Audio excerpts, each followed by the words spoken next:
조갑제 TV 시청자 여러분, 그리고 조갑제닷컴 애독자 여러분, 안녕하십니까? 전번에 보수의 나아갈 길이라는 주제로 첫 회를 말씀드렸습니다. 한국의 보수 세력은 누구인가 하는 개념 규정을 정확하게 해야 된다는 말씀을 드렸습니다. 한국의 보수는 대한민국 헌법을 존중하고 한국 현대사를 긍정하는 사람이면 다 보수라고 봐야 한다, 이렇게 말씀드렸습니다. 그 연장선상에서 조금 더 구체화한다면은 한국의 보수는 남북한 대결 구도 하에서 규정할 필요도 있습니다. 그렇다면은 북한의 김정은 세력, 즉 북한 노동당 세력, 사회주의, 전체주의, 독재 세력을 지지하는 사람이 아니면은 모두가 대한민국 편이다. 그렇다면 대한민국 편은 모두가 보수 세력이다. 이렇게 규정하는 방법이 하나 있습니다. 이것은 경제정책, 복지정책과는 별개로 가장 큰 묶음으로서 정리하는 것이죠. 쉽게 말하면은 한반도를 7,500만의 한민족 집단으로 이해를 한다면은 소수의 김정은 추종 세력과 한민족 전체를 가르는 것입니다. 간단하게 이야기하면은 김정은 추종 세력을 제외한 남북한의 한민족은 다 같은 편입니다. 그래서 남북한 대결 구도에서는 한민족 대 김정은 세력, 이렇게 가를 필요가 있습니다. 한민족 대 김정은 세력. 그렇다면 북한의 주민, 남한의 대부분의 시민들은 다 보수 세력입니다. 대한민국 정통성을 존중하니까요. 이 한반도에서는 대한민국만이 유일한 합법국가고 유일한 정통국가다. 북한 노동당 정권은 우리 민족사의 이단 세력 내지 반역 세력이다 하는 데 대한 동의만 있으면은 한국의 보수 세력은 어마어마하게 커지는 것입니다. 대한민국 주류 세력이고 대한민국 수호 세력이고 대한민국 발전 세력이 되는 것입니다. 이렇게 크게 잡아야 한다는 것입니다. 그렇다면은 우리가 흔히 중도라고 말하는 사람들도 김정은을 반대하고 대한민국을 더 소중하게 여긴다면은, 그리고 공산통일이 아니고 자유통일을 해야 된다고 믿는다면은 그 사람들은 대한민국 세력입니다. 그 사람들도 보수 세력이에요. 보수 중도를 또 따로 가를 이유는 있긴 있습니다. 그것은 정책과 관련되는 문제입니다. 정책은 이념 문제보다는 더 하위의 개념입니다. 더 큰 개념으로 나누려면은 한반도 전체에서는 대한민국 편이냐 김정은 편이냐로 가르는 것입니다. 그럼 대한민국 편은 우리가 보수 세력으로 규정을 해야 됩니다. 거기에 중도는 보수 안에서 중도라고 봐야지 보수와 중도가 별개로 있다고 보면 되지 않습니다. 그래서 저는 우리 보수가 반성을 한다고 그러는데 우선 보수의 개념이 뭐냐, 그리고 보수의 재구성 전략이 뭐냐, 이렇게 큰 단위로서 한번 생각해 볼 여지가 있습니다. 조금 더 구체적으로 들어가서, 그렇다면 한국의 보수 세력은 왜 이렇게 동원력이 부족하냐 하는 문제에 봉착을 합니다. 대한민국을 이렇게 발전시킨 세력이 어떤 행동을 할 때는 아주 소수입니다. 집회를 해도 좌파보다도 동원력이 약해요. 그리고 무슨 모금을 해도 돈을 잘 내는 사람이 없습니다. 부자들도 나라를 위해서 돈을 안 씁니다. 그러니까 동원력이 약한 거예요. 소수의 좌파가 동원력이 강하기 때문에 조직으로서는 더 잘 싸웁니다. 그런데 우파는 숫자는 많은데, 숫자는 뭐 저는 70% 80%라고 봅니다. 그런데 동원력은 그 1%도 동원되지 않아요. 이 동원력이 약하면은 결국 전투에서는 불리하게 돌아갑니다. 그 좋은 예가 이스라엘과 아랍 국가 사이입니다. 이스라엘은 인구가 한 7, 800만 밖에 되지 않고 이스라엘을 에워싼 아랍 국가는 인구가 1억이 넘어요. 근데 전쟁만 하면 이스라엘이 이깁니다. 그 이유는 이스라엘은 동원력이 강한 나라입니다. 실제로 이스라엘은 호강만 불면은 예비군까지 한 40만 명이 동원될 수가 있는 그런 동원 체제를 갖고 있습니다. 북한도 동원력이 어마어마한 나라죠. 그러니까 북한은 우리 남한보다 인구가 2분의 1이지만은 상비군은 남한의 한 150%나 됩니다. 이 동원력이 한국 보수층은 동원력이 약하다. 동원력이 약하다는 것은 뭐냐? 이 나라의 문제를 구경꾼처럼 본다. 자신이 대한민국의 주인인데 주도 세력인데도 이 나라가 되어가는 모양에 대해서 완전히 방관자적 태도를 취한다.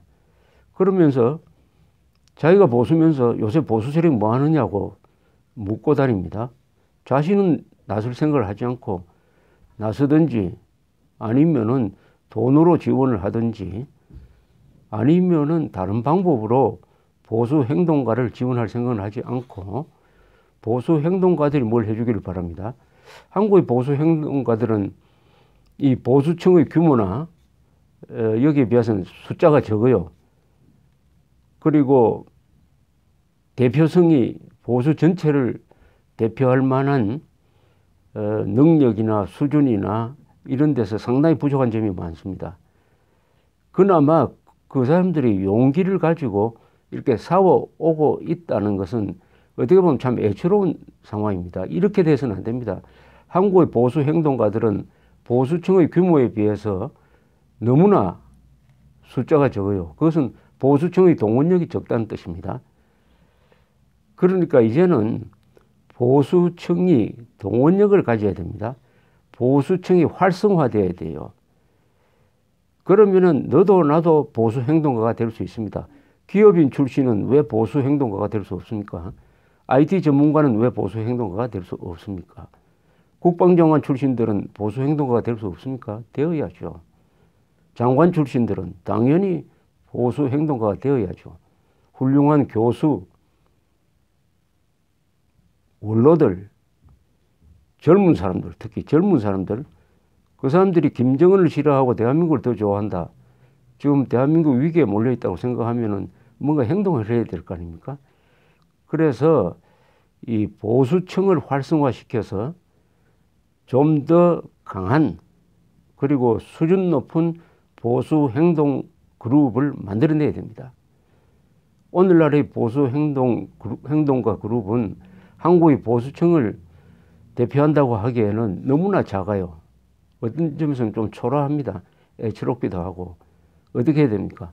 한국 보수층 전체가 활성화되어 가지고 그 사이에서 더 많은 보수 활동가들이 나오고 더 젊은 보수 활동가들이 나오고 더 전문 지식이 있는 보수 활동가들이 너도 나도 나와야 합니다. 물론 보수층은 개인주의적 성향이 강하므로 좌익처럼 일사불란한 조직을 갖추는 것은 어렵습니다. 그러나 소규모 그룹이라도 여러 가지 조직을 갖출 수가 있어요. 두 사람 모여서 조직 만들 수도 있습니다. 1인 1 매체도 만들 수 있습니다. 요새 유튜브 TV가 1인 1매체 아닙니까? 그런 것을 많이 만들어야 돼요. 중구난방이란 말이 있습니다. 중구난방. 입이 많으면 막기가 힘들다. 그렇게 돼야죠. 보수층은 개인기가 강하니까 서로 개인적 특성을 살려가지고 조직도 만들고 언론도 만들고 하면서 전체적으로 협력하는 거죠. 전체적으로 대동단계라는 거죠. 분진합격하는 거죠. 백의종군하는 거죠.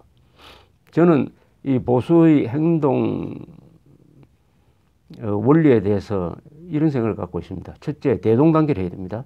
그 대동단계는 김정은 편이 아닙니다. 우리 편이라고 해서 크게 잡아야 됩니다. 그 다음에 백의종군해야 됩니다. 과거에 뭘 했던, 장관을 했던, 대통령을 했던 그것은 과거의 일이고 지금 현재 무엇을 할 것이냐. 지금 현재 자신의 위치에서 나라를 위해서, 공동체를 위해서, 이웃을 위해서, 가정을 위해서 최선을 다하는 것. 이걸 백의종군이라고 합니다. 그 다음 중요한 게 분진 합격입니다. 분진은 각자 흩어져서 나아가되 결정적인 순간에는 힘을 합쳐야 됩니다. 그것을 분진 합격 전술이라고 그럽니다. 그러려면은 생각이 다소 다르고 전략이 다르더라도 보수끼리 싸우면 안 됩니다. 보수끼리 인격 모독을 하면 안 됩니다. 보수끼리는 같은 편이니까 서로 덮어주고 서로 충고를 하더라도 인격적 모독을 해서는 그건 보수 자격이 없습니다. 또 아무리 좌파가 선동한다고 해서 우리도 똑같이 선동하자 그래가지고 뻔한 거짓말을 해서는 안 됩니다. 지난 선거가 부정선거였다. 투표용지가 2가지가 유통되었다. 이거 사실이 아니잖아요. 그런 식으로 해가지고 부정선거 시비를 하면은 보수가 어떻게 보이겠습니까? 따라서 이 보수의 동원력을 강화하는 방안을 진지하게 검토해야 되는데 이 보수 세력이 뭉치는 때가 있습니다. 어떤 때가 있느냐 하면 국가가 위기에 처해가지고 국가 생존의 문제가 걸릴 때입니다. 보통 경우에는 전쟁이 났을 때입니다. 전쟁이 났을 때. 서양의 경우에 보면은 1차 대전 났을 때 그때 사회주의가 상당히 만연하고 있었지만은 1차 대전이 딱 나니까 노동자까지도 다 애국자로 변해버렸어요. 그래서 이거 애국주의가 계급투쟁론이나 국제주의보다 더 강하구나 하는 것을 보여준 적이 있습니다. 그것은 전쟁이 났을 때입니다. 대한민국은 지금 전쟁 중인데 아주 보수가 동원력을 갖추기 위한 좋은 조건이에요. 왜냐하면 국가적 위기가 있으니까. 문제는 우리가 한미동맹입니다. 한미동맹이 너무 오래 지속되니까 한국 사람들이 안보를 미국에 맡겨버립니다. 보수까지도 안보 문제가 생기면 미국이 어떻게 해주지 않겠느냐. 미국이 북한을 폭격해가지고 핵 문제 해결해 주지 않겠느냐. 트럼프가 뭘 해주겠느냐. 이런 식으로 미국을 바라봅니다. 자기의 살고 죽는 문제를 외국에 맡기면 되겠습니까? 아무리 그게 동맹국이라도 외국은 외국인 것입니다. 자기가 피를 흘리지 않고 남의 나라 젊은 사람들이 와서 자기를 위해서 피 흘려 달라고 하는 게 이게 말이 됩니까? 이건 노예 근성이죠. 이건 사대주의도 아닙니다. 노예 근성입니다. 그런 함정에 한국의 보수가 빠졌습니다. 한미동맹이 좋은 것이지만 아무리 좋은 것이라도 그 이면에는 독이 있는 것입니다. 한미동맹이 한국 사람들이 정신적 타락을, 특히 보수층의 정신적 타락을 불러왔다고 볼 수가 있습니다. 그러니까 보수층 사이에서 북한 핵 문제가 일어난 이후에 우리가 자위적 핵무장을 해야 된다는 이야기가 거의 나오지 않았습니다. 이것은 보수